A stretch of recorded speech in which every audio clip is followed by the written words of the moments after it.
কথাই বলে কেউ মদ বিক্রি করে দুধ খায়, কেউ দুধ বিক্রি করে মদ খায়।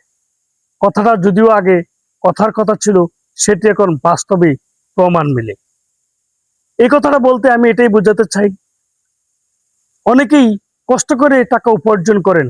কেউ গার্মেন্টসের শ্রমিক, কেউ গাড়ির ড্রাইভার, কেউ গাড়ির হেল্পার, কেউ শ্রমজীবী মানুষের জমিনে কাজ করে উপার্জিত টাকা দিয়ে আপনি মাদক সেবন করছেন। কষ্ট করে পরিশ্রম করে উপার্জিত টাকা দিয়ে যখন আপনি মাদক কিনে আপনার শরীরে সেবন করেন, তখন সেই মাদকের প্রতিক্রিয়ায় আপনি মৃত্যুর দিকে ঢলে পড়ছেন। আপনার কি লজ্জা হয় না? আপনি যে মাদক সেবন করছেন, আপনার কি সমাজে কোনো অবস্থান নেই?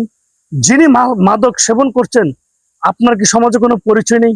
আপনার কি বাবা মা নেই? আপনার কি ভাই বোন নেই? আপনার কি কোনো আত্মসম্মান সমাজে নেই? যদি আপনার ভিতরে আত্মসম্মান এবং আপনার ভিতরে বিবেক থেকে থাকে, তাহলে আপনি কখনো মাদক সেবন করতেন না। আপনি আপনার বাবা মা ভাই বোনের সম্মানের কথা চিন্তা করতেন।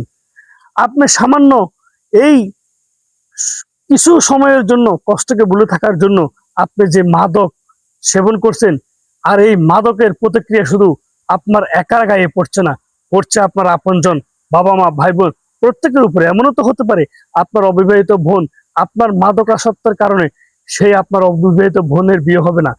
আপনি মাদক সেবন করার কারণে আপনার কারণে আপনার ছোট ভাই বিয়ে করতে পারবে না। আপনার ছোট ভাইয়ের সাথে মানুষ মেয়ে বিয়ে দিতে চাইবে না, কারণ বলবে একজন নেশাখোরের ভাই। আপনার বোনকে কোনো ছেলে বিয়ে করতে চাইবে না, বলবে একটা নেশাখোরের বোন। যদিও বা বোনদের বিয়ে হয়ে থাকে, একসময় দেখা গেছে বোনের শ্বশুর বাড়ি থেকে বদনাম আসবে, তোর ভাই মাদক সেবন করে, তোর ভাই মাতাল। কেন ভাই, কেন এই মাদকের সাথে নিজের জীবনটাকে সম্পৃক্ত করে রেখেছেন? নিজের উপার্জিত কষ্টের টাকা দিয়ে মাদক সেবন করছেন। যে টাকা দিয়ে আপনি আজ মদ খাচ্ছেন, যে টাকা দিয়ে আজকে আপনি নেশা করছেন, সেই টাকা আপনি মসজিদে দান করুন, সেই টাকা আপনি গরিবদের মাঝে বিতরণ করুন, সেই টাকা আপনার শরীরে ভালো একটা খাবার দিন, সেই টাকা দিয়ে আপনি আপনার পরিবার বাবা মা ভাই বোনকে একবেলা ভালো খাবার দেন। হতে পারে আপনি সাময়িক সময়ের জন্য একটু কষ্টের ভিতরে আছেন, বা দুঃখ বেদনা আপনার অন্তরের ভিতরে আছে, সেই অন্তরে দুঃখ এবং ব্যথা বেদনার দায় আপনি কি মাদক দিয়ে ভুলতে পারবেন? মাদক কখনো মানুষের কষ্টকে ভুলাতে পারে না। মাদক পারে সাময়িক মানুষকে সেন্সলেস করে, মানুষের স্মৃতিশক্তিকে অপহরণ করতে।